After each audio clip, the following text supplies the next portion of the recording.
ही जेको आऊं अव्हांखे ॾेखारे रहियो आहियां असांजे सारियुनि जो फसल जेको आहे हिनखे 3-4 महीना थी विया आहिनि।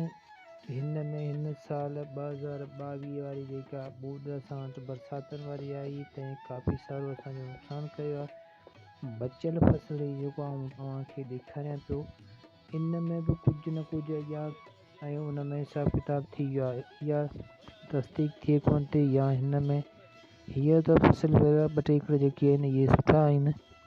ॿियो फसल जेको अॻिते ऐं अव्हांखे ॾेखारियां थो जेको असां 2-3 महीना पहिरीं वेर कई आहे उहो इहो बीठो आहे तव्हांजे साम्हूं। हिन ते चिटो मर्द जो बसर आहे।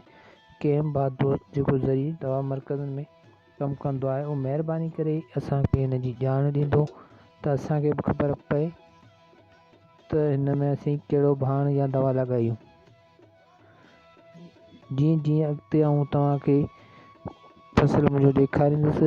इहा ज़मीन जे साइड ते जेका असां वणनि जी नर्सरी रखी आहे ऐं तव्हांखे ॾेखारे रहियो आहियां इहे वण तमामु 2-3 ॾींहं थिया आहिनि। ऐं उन खां अलावा अॻियां हीअ जेके सारियुनि जो असांजो ॿियो जेका वेर पोयां ठही आहे उन जे मथां पाणी वरी वियो आहे। सारियुनि में फुट आहे कोन।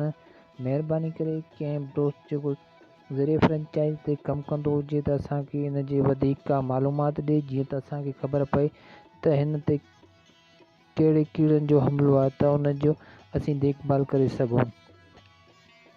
हीअ 15-20 ॾींहं थी विया आहिनि वेरनि खे, वेर तयारु थिए कोन थी। हिन महिरबानी करे असांखे तव्हां ॿार दोस्त ॿुधाईंदा त हिनखे असीं छा। ऐं वरी बि रिक्वेस्ट कंदुसि उन्हनि दोस्तनि खे जेके मुंहिंजो नालो मुमताज़ आहे ऐं ज़िले बदिन जो रहाकू आहियां। जेकॾहिं तव्हांखे असांजो यूट्यूब सिंधी व्लॉग पसंदि अचे त महिरबानी करे असांजे चैनल खे सब्सक्राइब ज़रूरु कंदा ऐं हा लाइक कमेंट शेयर त लाज़मी आहे। ख़ुदा हाफ़िज़, गुड बाय।